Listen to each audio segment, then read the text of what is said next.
दोस्तों कैसे हैं आप? उम्मीद है कि आप सब लोग अच्छे से होंगे। आज मैं एक्सप्लेन करने वाला हूँ स्क्रीम मूवी सीरियल के पार्ट 5 की। 2001 में इसका पार्ट 4 आया था।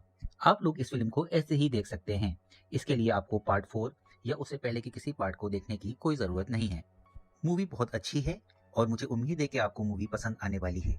इसलिए आप सभी से गुजारिश है कि वीडियो को आखिर तक देखिएगा ताकि आपको तमाम स्टोरी का अच्छी तरह से मालूम हो सके।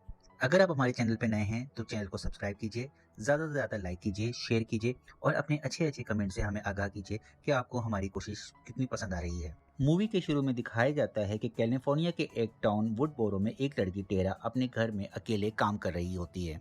वो इस दौरान अपनी एक फ्रेंड एम्बर से व्हाट्सएप टेक्स्ट मैसेज पे बात भी कर रही होती है। इसी वक्त उसके लैंडलाइन के ऊपर रिंग होती है। फोन उठाने पर उसको मालूम चलता है कि वो एक रॉन्ग नंबर है, लेकिन फिर भी वो टेरा से बात करना शुरू हो जाता है।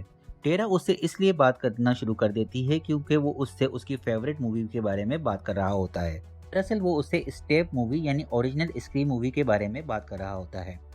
वो कहता है कि ओरिजिनल स्क्रीम मूवी में भी एक रॉन्ग नंबर आया था और रॉन्ग नंबर वाले आदमी ने उस लड़की के साथ एक गेम खेला था, लेकिन बाद में वो रॉन्ग नंबर वाला किलर निकला और उसने उस लड़की को मार दिया था और वो भी टेरा के साथ एक गेम खेलना चाहता है।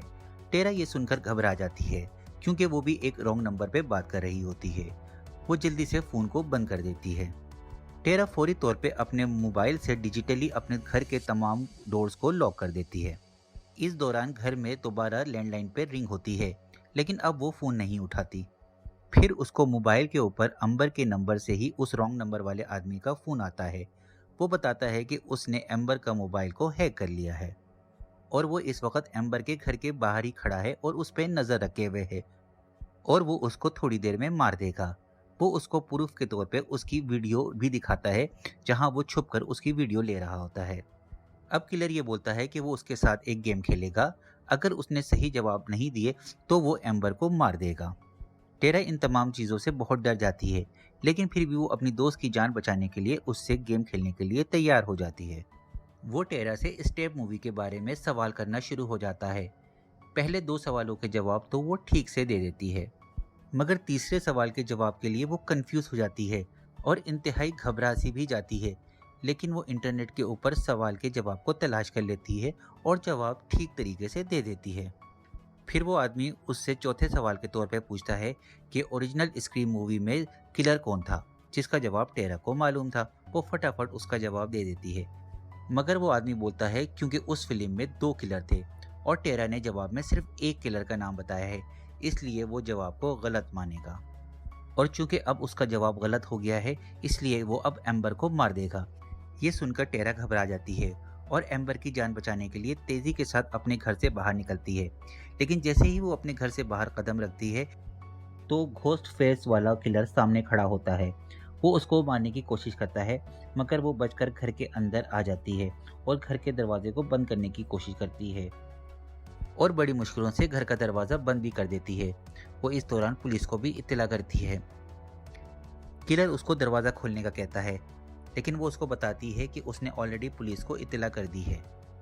मगर किलर ने उसका मोबाइल भी हैक किया होता है, इसलिए वो फौरी तौर पे दरवाज़ा खोल के अंदर आ जाता है। टेरा अपने को बचाने की भरपूर कोशिश करती है, मगर किलर इसके एंगल को तोड़कर इस पर चाकू से हमला कर देता है और इस ही जगह सीन खत्म हो जाता है। दूसरे सीन में दिखाते हैं कि सैम, जो कि टेरा की बहन होती है, जिसने वुडबोरो को बहुत अरसे पहले ही छोड़ दिया होता है, सैम अपने बॉयफ्रेंड के साथ यहाँ पर बैठी होती है। इसी वक्त सैम को फोन आता है कि इसकी बहन पर अटैक हुआ है और वो फौरन वुडबोरो जाने के लिए तैयार हो जाती है। रिची भी इसके हमरा जाने के लिए बोलता है।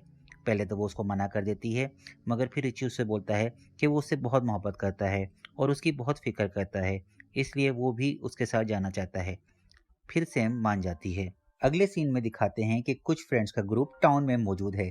इनमें एम्बर, वेस, चैट और चैट की बहन मैंडी और लेव, जो कि चैट की गर्लफ्रेंड होती है। ये सब लोग टेरा के फ्रेंड्स हैं और ये सभी लोग सैम के भी कॉमन फ्रेंड्स होते हैं।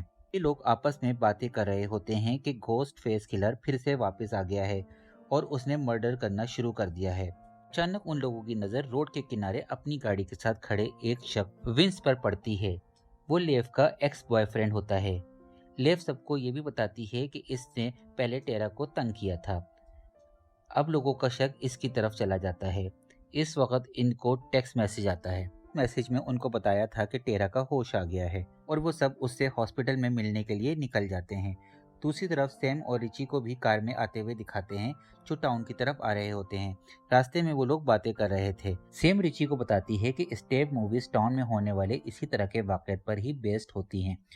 वो लोग हॉलीवुड की बहुत सारी स्लेशर मूवीज पर भी बात करते हैं।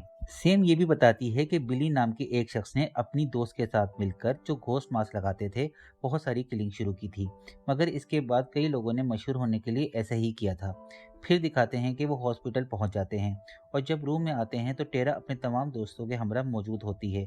टेरा अपनी बहन को देखकर बहुत खुश होती है क्योंकि वो लोग काफ़ी अरसे के बाद मिल रहे होते हैं। सेम यहाँ पर रिची को टेरा के तमाम फ्रेंड से इंट्रोड्यूस करवाती है और ये भी बताती है कि वो पहले इनकी बेबी सिटिंग कर चुकी है। फिर ऐसा दिखाया जाता है कि एम्बर सैम को पसंद नहीं करती क्योंकि उसको टेरा की बहुत फिक्र रहती थी, मगर सैम इसको छोड़कर चली गई थी। फिर सब लोग बाहर चले जाते हैं और सैम टेरा के पास रुक जाती है। अगले सीन में तमाम दोस्तों को एक बार फिर दिखाते हैं, जहाँ पर वो लोग आपस में बातें कर रहे होते हैं और अपने अपने शक का इजहार कर रहे होते हैं और सब लोग एक दूसरे पर ही शक जाहिर कर रहे होते हैं। एम्बर तो सैम पर ही शक करती है क्योंकि वो टेरा को अकेले छोड़कर चली गई थी। इस दौरान वहाँ पर विंस भी आ जाता है। विंस वहाँ पर इन लोगों से बहस शुरू कर देता है। बार ओनर इन सब लोगों को वहाँ से बाहर जाने का बोलती है। विंस को अचानक अपनी गाड़ी, जो खुद ब खुद स्टार्ट हो गई थी, नजर आती है। वो गाड़ी के पास जाके देखता है, मगर गाड़ी में कोई नहीं होता। फिर अचानक किलर आ जाता है। उसने वही घोस्ट मास्क लगाया होता है। वो उसको मार डालता है। दूसरी तरफ दिखाते हैं कि सैम को घोस्ट किलर के डरावने ख्वाब आना शुरू हो जाते हैं और वो नींद से उठ जाती है। उसकी नज़र जब रिची पर पड़ती है तो वो स्टेप मूवी को देख रहा होता है। सैम उठकर बाथरूम चली जाती है। वहाँ वो बिली रूमी का अक्स देखती है और वो उससे बोलता है कि इसको टेरा को सब कुछ बता देना चाहिए कि आखिर ऐसा क्यों हो रहा है, और सैम इसको सच्चाई नहीं बता रही है। अचानक सैम के मोबाइल पर रिंग होती है। जब वो फ़ोन उठाती है तो दूसरी तरफ क्लियर होता है। वो इससे बोलता है कि वो सैम के तमाम फैमिली सीक्रेट्स और इश्यूज को जानता है। सैम क्लियर से बोलती है कि वो टेरा से दूर रहे और उसको तंग ना करे। इसी वक्त किलर पीछे से आ जाता है और सैम पर अटैक कर देता है, लेकिन सैम बच जाती है और वहां से निकलकर भागने में कामयाब हो जाती है। फिर हॉस्पिटल में इंस्पेक्टर जूडी आती है और वो रुचि और सैम से तमाम बातों के बारे में पूछताछ करती है। एम्बर भी वहां आ जाती है और वो सैम और रुचि पर शक करने लगती है। सैम पुलिस से बोलती है कि टेरा की हिफाजत के लिए मजीद इकदाम किए जाएं ताकि टेरा की हर मुमकिन हिफाजत हो सके। जूडी लेकर रूम से बाहर चली जाती है और उसको बताती है कि वो सैम को बहुत अच्छी तरह से जानती है। उससे ये भी बोलती है कि वो इस टाउन के लिए अच्छी नहीं है। वो सैम से बोलती है कि वो अपने बॉयफ्रेंड के साथ चली जाए यहाँ से। उसके बाद सैम टेरा के पास आती है और उसको पास की तमाम सच्चाइयाँ बताती है। सैम बताती है कि इसको मॉम की एक लिखी हुई डायरी मिली थी। इसमें लिखा हुआ था कि सैम की मॉम, जो उसके डेट के साथ पहले से रिलेशन में थी, शादी से पहले ही प्रेग्नेंट हो गई थी और उसने जब उसके डेट को ये बताया था तो उन्होंने शादी कर ली थी। लेकिन दरअसल सैम की मॉम का पहले से एक और भी अफेयर चल रहा था और वो प्रेग्नेंट उस आदमी के साथ हुई थी। सैम ये बताती है कि जब उसने ये डायरी पढ़ी तो उसको बहुत ज़्यादा सदमा हुआ।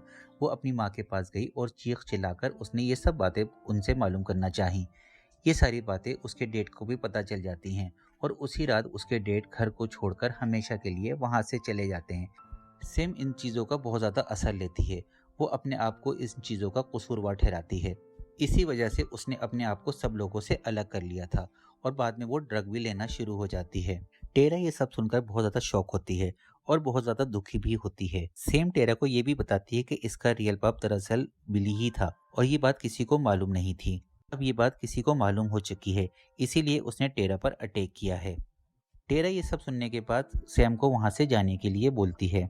सैम जब रूम से बाहर आती है तो वहाँ पर रिची ऑलरेडी मौजूद होता है, जो उन लोगों की बातें सुन रहा होता है। सैम रिची को बोलती है कि वो उसको छोड़कर यहाँ से चला जाए, मगर वो मना कर देता है कि वो उससे प्यार करता है और उसके बगैर नहीं रह सकता। सैम और रिची डुई के पास जाते हैं, जो स्क्रीम 1 में थे और तकरीबन तमाम ही पार्ट्स में भी थे। वो पहले पुलिस इंस्पेक्टर होते थे, मगर अब उन्होंने रिटायरमेंट ले ली है। वो टीवी पर गिल को देख रहे थे, जिनसे उनका पहले रिलेशन था लेकिन अब ब्रेकअप हो चुका है। सैम और रिची उनसे बोलते हैं कि हम आपसे हेल्प लेने के लिए आए हैं और वो अपने एक्सपीरियंस से कुछ रूल्स बताते हैं ताकि किलर के आगे सरवाइव किया जा सके। पहला रूल वो ये बताते हैं कि कभी अपने लवर पर भी एतबार नहीं करना चाहिए, क्योंकि वो भी धोखा दे जाता है। इस पर रिची डुई को बताता है कि वो तो गुज़िश्ता 6 माह से सैम के साथ रिलेशन में है और वो दोनों दूसरे टाउन में होते हैं। वो रूल नंबर 2 ये बताते हैं कि ये वाक़यात गुज़िश्ता वाक़यात से जुड़े हुए होते हैं।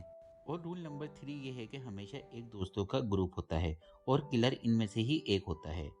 अब सैम को इन्हीं में से किलर को तलाश करना है। तो सैम इनसे रिक्वेस्ट करती है कि आप हम लोगों की मदद करें।